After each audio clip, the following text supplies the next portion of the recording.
வேற கேள்வி இப்ப சைமன் அப்படின்னு எடுத்துக்கிட்டாலே சண்டைக்காரர், அவர் வந்து ஒரு ஆக்ரோஷமானவர், அவர் ஒரு கோபக்காரர் இப்படின்னே சொல்றாங்களே, சைமனா நீங்க இல்ல பைல்வானா நீங்க? ஒரு கேள்வின்னு கேட்க கூடாது. இப்ப உன்னைய பார்த்துட்டு நீ வந்து ஒரு பெண், ஒரு அழகான பெண் அப்படின்னா நீ என்ன சொல்லுவ? ரெண்டும் தான் அப்படின்னு சொல்லுவ. அப்படிதான் நான் ரெண்டுமே நான். ஏன்னா சண்டால் ஒரு ஆள் எவ்வளவு எடுப்பான்?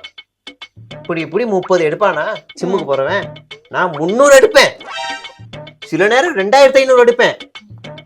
சிம்மு ஆசு மிரண்டுருவான். நான் பார்க்காத சொண்டாலான்னு போன்றுவேன். அது மாதிரி ஒரு பையன் திருவள்ளூர்ல ஒரு பையன் பாக்ஸிக்கு நாள் குறிச்சார். நான் சொன்னேன் உன் சாவு என் கையில தான்.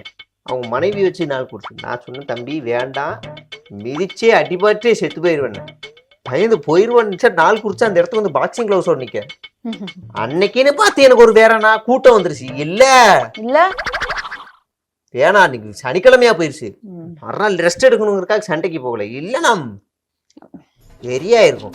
பொதுவா சண்டை காலத்துல நான் இறங்குறதில்ல. தம்பிகளை இறக்கி விட்டு கேக் ஐடி ட்விட்டர்ல இறக்கி விட்டுருவேன். அசிங்கமா திட்ட வைப்பேன். இந்த வீடியோ கீழே வந்து பாருங்க, இன்ஸ்டாகிராம்ல எல்லாம் வந்து பாருங்க. நீ 4 மில்லியன் பேர் பின்தொடர்றாங்க.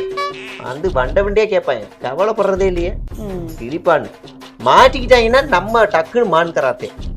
என் தம்பிங்க அப்படி பண்ண மாட்டாங்க. அவங்களுக்கு எனக்கு சம்மந்தம் இல்லை. அவன் யாருன்னே தெரியல. வாயோ கேட்பேன். நம்ம கூட போட்டோலாம் எடுத்துருக்கலாம், ஆனால் அவன் யாருன்னு எனக்கு தெரியாது. அவனுக்கு பொறுப்புலாம் இருக்கலாம் நம்ம கட்சிக்குள்ள, ஆனால் அவன் யாருன்னு எனக்கு தெரியாது. அப்படி ஜம்ப் அடிச்சுக்குவேன், கட்டி விட்டு போய். அதெல்லாம் நம்ம தெளிவா இருக்கும்.